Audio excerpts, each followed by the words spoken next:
Who's more to blame for their team's horrible start? Kirk Cousins or Carson Wentz? Carson Wentz. And I'm an Eagles fan. I'm going to tell you, Carson Wentz, he's been absolutely horrible. I've been thinking about trying to go 0-16 and drafting Trevor Lawrence. That's how bad he's been. He's been inaccurate on almost every. It's like he walks into a game. He plays well the first half. We look good. Second half, he starts making dumb mistakes. He throws it in double coverage a lot. He's missing a lot of guys on his throws. Granted, our receivers have been dropping passes. He hasn't been targeting Zach Ertz as often as he used to last year.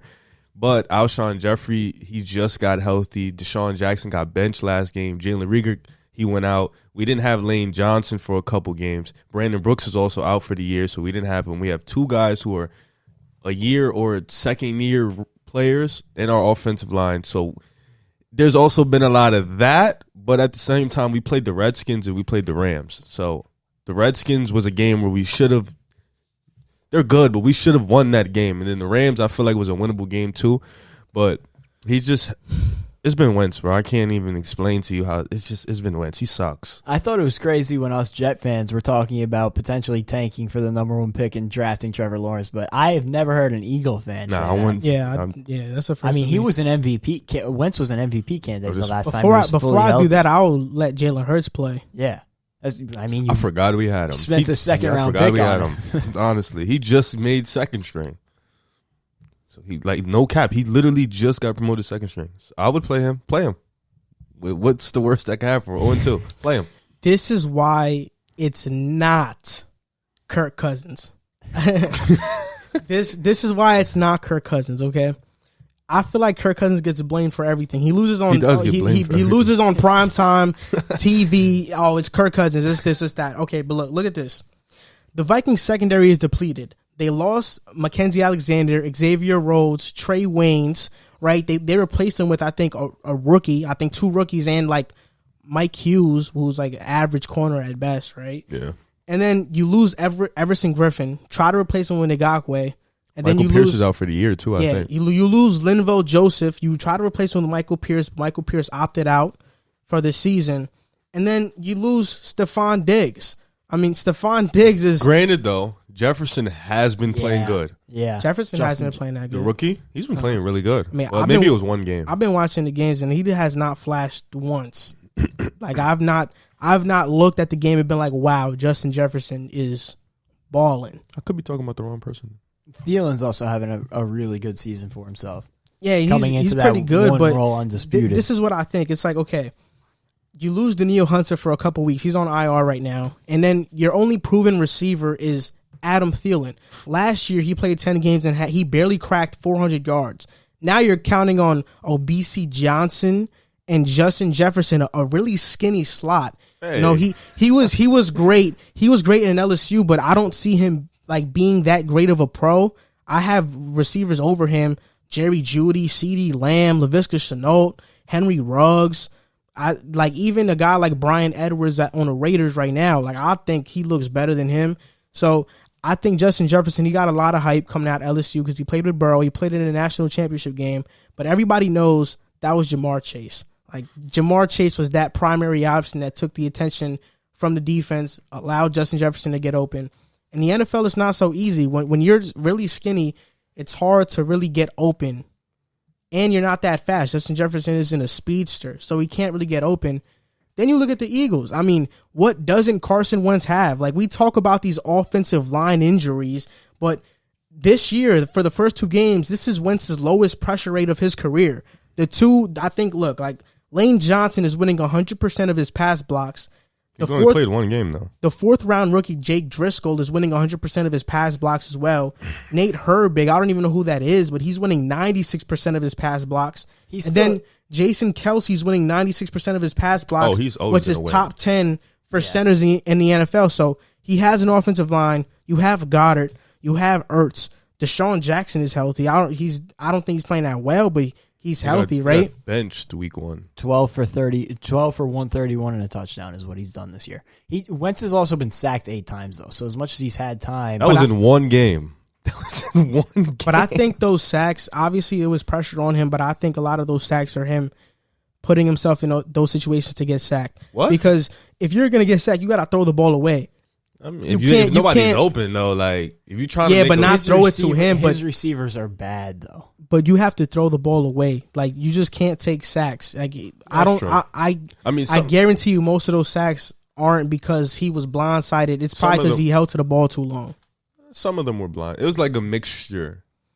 It reminds me of it. Honestly, reminds me of a less exaggerated version of what Sam Darnold's going through. I think the numbers look really bad, reflect really bad on Wentz, but when you look at it, I just don't think he's in a position to succeed right now. His receivers aren't very good. His line is okay.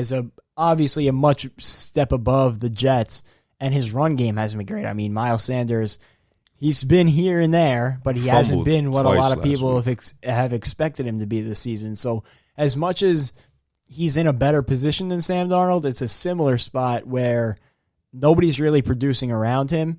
And although you can blame it on him, I think some of the fault at least has to go to his supporting cast. I blame him because the defense has held their own for the past 2 weeks. And it's not just him, but it's him turning the ball over. Miles Sanders came back. He was turning the ball over. But I do agree with Joel on some parts. You can't hold on to the ball too long. You got to make a play. And at the end of the day, if we're going to pay him like a franchise quarterback, he's going to have to show us what he can do. And everybody's back this week except Rieger. He just went out, so we got Alshon back, Deshaun's back, and Miles Sanders fully back. And we play the Bengals, and they honestly, I really think they can beat us. Yeah, I also like the Bengals. Though. Yeah, I don't think that's easy. I don't think that's a walk. I don't think that's an easy win. For me, I say that is because the Eagles went out. They went out and addressed the secondary because they want to win now. They went out and drafted. Secondary's been solid. They went out and drafted a receiver in the first round. Every Eagles fan wanted Justin Jefferson, but thank God they didn't listen because they got You wanted Justin Jefferson. No, I didn't. Yes, you did. No, I wanted CeeDee Lamb. I told you that. But if he wasn't there, you wanted Justin Jefferson. I didn't even think about Justin Jefferson. I could pull up the tweets. Yeah, I didn't say Justin Jefferson. Did you want Jalen Rieger though? No, I don't think anybody. I didn't because I didn't know who he was. When he told me about Jalen Rieger, but I never said anything about Justin Jefferson. I was mad about CeeDee. He told me no, Rieger's good. That's what happened. Look, Jalen Rieger, he's a 4-3 guy. He's a burner. You got two burners in Deshaun and Jalen when they were playing, and Wentz couldn't capitalize on that. Like in my opinion. Like Kirk Cousins and Wentz's stats are similar, two touchdowns, 4 interceptions each, but Wentz has 2 fumbles as well. So he has more turnovers, and Wentz has 50 fumbles in 58 games, which is the most of any QB. The only one that's behind him is Jameis with 44. That's the only the only quarterback. So Wentz is pretty much fumbling like once a game. Yeah. Right? So I just don't think that's a recipe to win. And people in the offseason were, making these videos convincing the world that Wentz is this elite guy. He's definitely a guy that I'd pay like top money to. It's like, Deshaun, Mahomes, Jackson, and they put Wentz in that category. I don't. I think he's a notch below. I think that's crazy to put him in that category, but I think that category is I've heard upper echelon. I've heard it from people. I've heard it. I agree. I think he's a notch below though. I agree. And while he's more talented than Dak. Dak just has better leadership qualities, and it's always going to be about Dak or Wentz because they were in the same draft class, they're in the same division. Like Wentz is more talented, but Dak just has better leadership qualities. Well, what do you think about that? You're the Eagle fan here. No, he's right. Who would you rather have right now? Dak who would I Wentz? rather have? Prescott.